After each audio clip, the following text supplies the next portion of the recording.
L'aléa, la vulnérabilité et le risque géologique. La Terre est une planète du système solaire dont l'activité interne se manifeste par des phénomènes géologiques en surface, les tremblements de terre ou séismes et les éruptions volcaniques. Ces phénomènes géologiques, susceptibles de survenir en un lieu donné, constituent deux aléas naturels.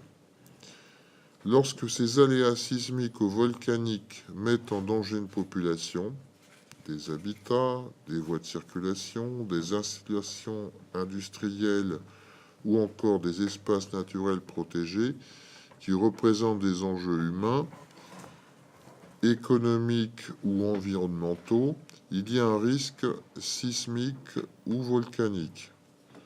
Pour un même aléa, le risque est gradué en fonction de divers facteurs de vulnérabilité, tels que la qualité des constructions et l'éducation au risque.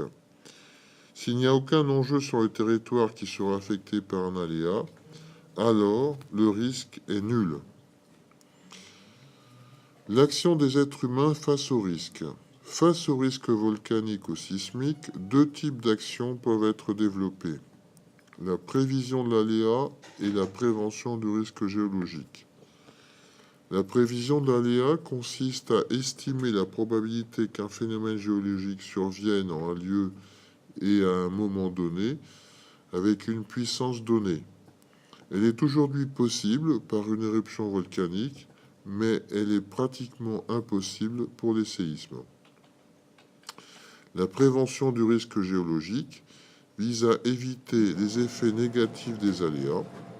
Dans le cadre de cette prévention sont alors mises en place des mesures de protection qui permettent de limiter l'exposition à l'aléa et des mesures d'adaptation visant à limiter la vulnérabilité en cas d'exposition à l'aléa.